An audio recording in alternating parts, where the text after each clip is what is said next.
వెనకాల కొంచెం స్మోక్ ఎక్కువైంది, తగ్గించాలి. చెప్పు. దివ్య ఏమైంది, తెలుగున్నావేంటి? Excuse me, black sorry. అలా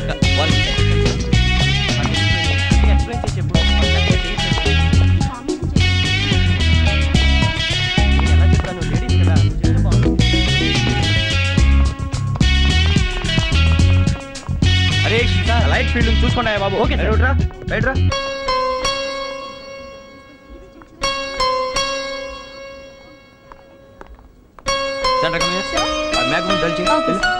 దివ్య దివ్య వాళ్ళ ఫార్మేషన్ కట్టుకోలేదు. దివ్య చూడోసారి వాళ్ళని 1 by 1 రమ్మని చెప్పు. You relax. I'll go and tell them. You cool down. చెప్పు.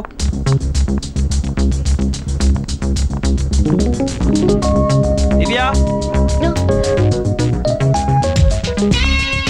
వెనకాల బ్యాక్ డ్రాప్ కొంచెం. I'll do. దివ్య హరీష్ చూడోసారి. Ready girl, taking.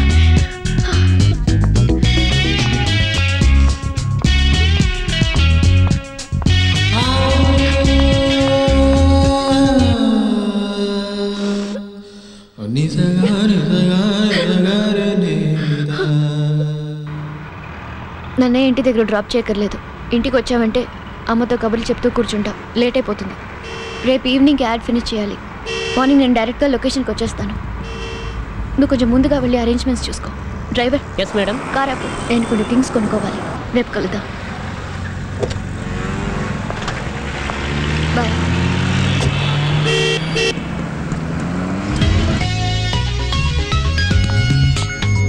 Stop gossiping and get to work. Yes, ma'am. Not looking good. Wait. Should like this. Yeah. ఏం చేస్తాను ఇక్కడ? Take చేద్దాం. Ready. Lighting okay. Girls come on. Already చూశాను. Profile on చేయండి. Fast. Expression కావాలి నాకు. Expression please. Expression చేసావు కదా? అవుట్. Okay sir. పద. Come on girls. Ready. Girls be serious. ఎందుకు టెన్షన్ పడుతున్నావు? సాయంత్రంలో యాడ్ ఫినిష్ చేయాలి దివ్య. టైం లేదు. వీళ్ళేమో టైం తింటున్నారు. నువ్వు కూల్ అయితేనే క్వాలిటీ బాగుంది. Okay come on. Ready. Crane up. Everybody get ready.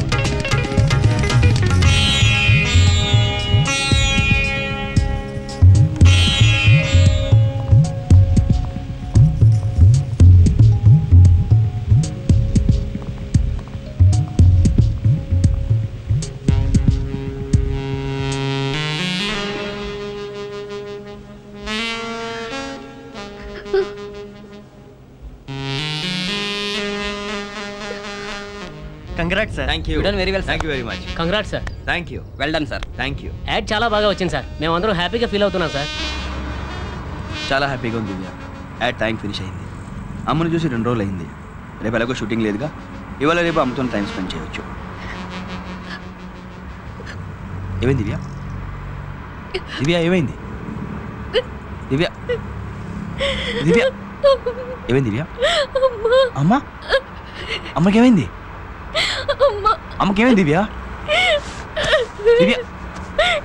Morning షూటింగ్కి వెళ్ళేటప్పుడు అమ్మా టిఫిన్ హాట్ బాక్స్లో పెట్టాను, కాఫీ ఫ్లాస్క్లో పోసాను. ఈరోజు Srinu first day ad shoot చేయబోతున్నాడు. అమ్మా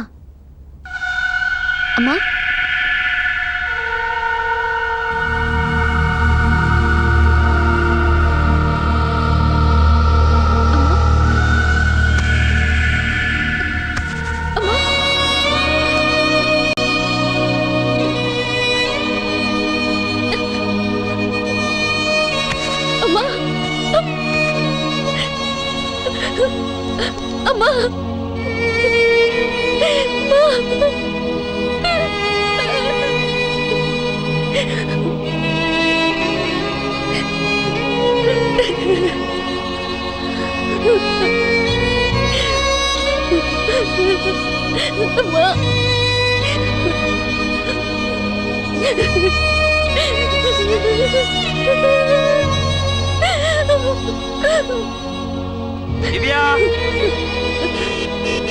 టైం అవుతుంది.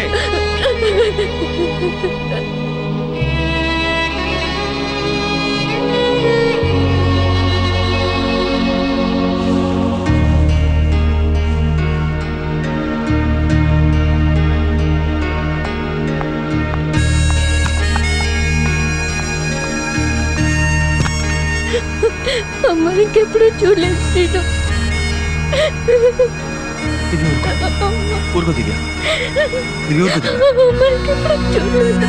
ఊరుకో దివ్య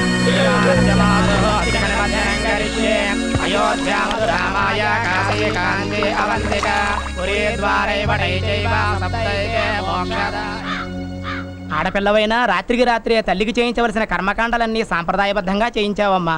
ఏ లోకంలో ఉన్నా మీ అమ్మగారి ఆత్మ తప్పకుండా శాంతిస్తుంది. బయలుదేరతానమ్మా. వెళ్ళొస్తామమ్మా. వెళ్దామా శ్రీను? తప్పు చేసావు దివ్య. అమ్మ చనిపోయిన విషయం 2 రోజులు దాచి చాలా పెద్ద తప్పు చేసావు. ఇంత జరిగిన షూటింగ్లో హ్యాపీగా తిరిగావే. అసలు నీకు ఎంత ధైర్యం ఎక్కడి నుంచి వచ్చింది దివ్య? కనీసం నాకు కూడా చెప్పుకొని ఎందుకు దాచావురా? ఎందుకులా దాచావు? నువ్వు జీవితంలో గెలవాలని. చనిపోయిన అమ్మ ఎలాగో తిరిగి రాదు. ఆ విషయం నీకు చెప్పి షూటింగ్ ఆపి నీ భవిష్యత్తు నాశనం చేయడం నాకు ఇష్టం లేదు. అందుకే చెప్పలేదు.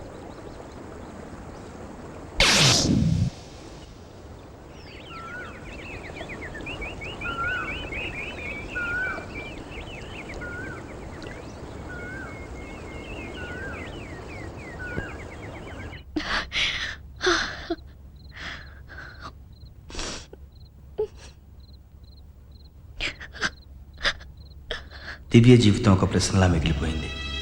నా అని చెప్పుకోవడానికి బంధువులు కూడా ఎవరూ లేరు. ఒంటరిగా ఈ ప్రపంచంలో తను ఎలా బ్రతుకుతుందా అని బాధపడ్డాను. మేము చీకట్లో ఉన్నప్పుడు మా జీవితాల్లో వెలుగు నింపిన దివ్య జీవితం చీకటిగా మిగిలిపోకూడదు అనుకున్నాం. నేను నా ఫ్రెండ్స్ కలిసి తనకి నీడనివ్వాలనుకున్నాం. కానీ దివ్య తీసుకున్న నిర్ణయం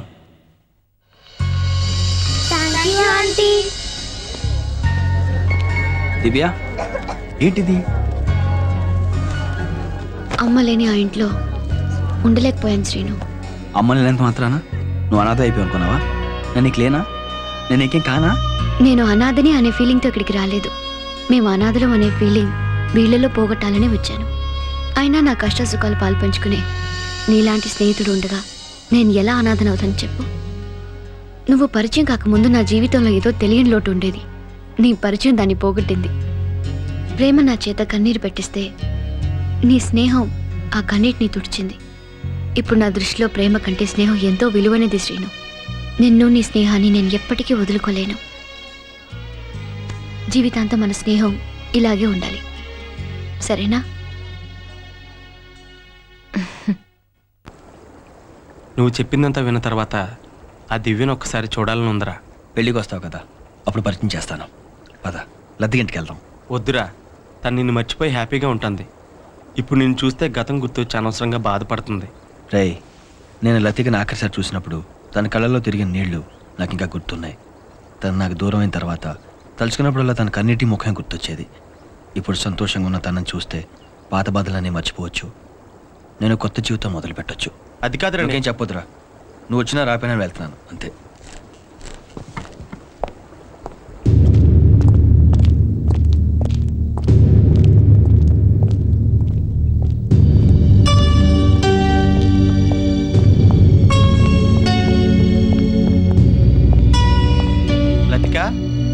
లతిక ఉండరా. మాధవన్, మాధవన్. ఆరా లతికే కారణం. వరు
నేను నిన్ను విజయవాడలో కలిసి వచ్చిన 6 నెలల తర్వాత ఇక్కడ జరిగే పడవల పందెంలో లతిక భర్త మాధవన్ చనిపోయాడురా. కూతురి జీవితం తనే నాశనం చేశానన్న బెంగతో లతిక తండ్రి కూడా కొద్ది రోజుల్లోనే చనిపోయాడురా. అందరినీ పోగొట్టుకుని తను ఒంటరిగా మిగిలిపోయింది. నీతో ఈ విషయం చెప్పొద్దని నాతో ఒట్టేయించుకుందిరా. అందుకే నేను నీకు చెప్పలేదురా.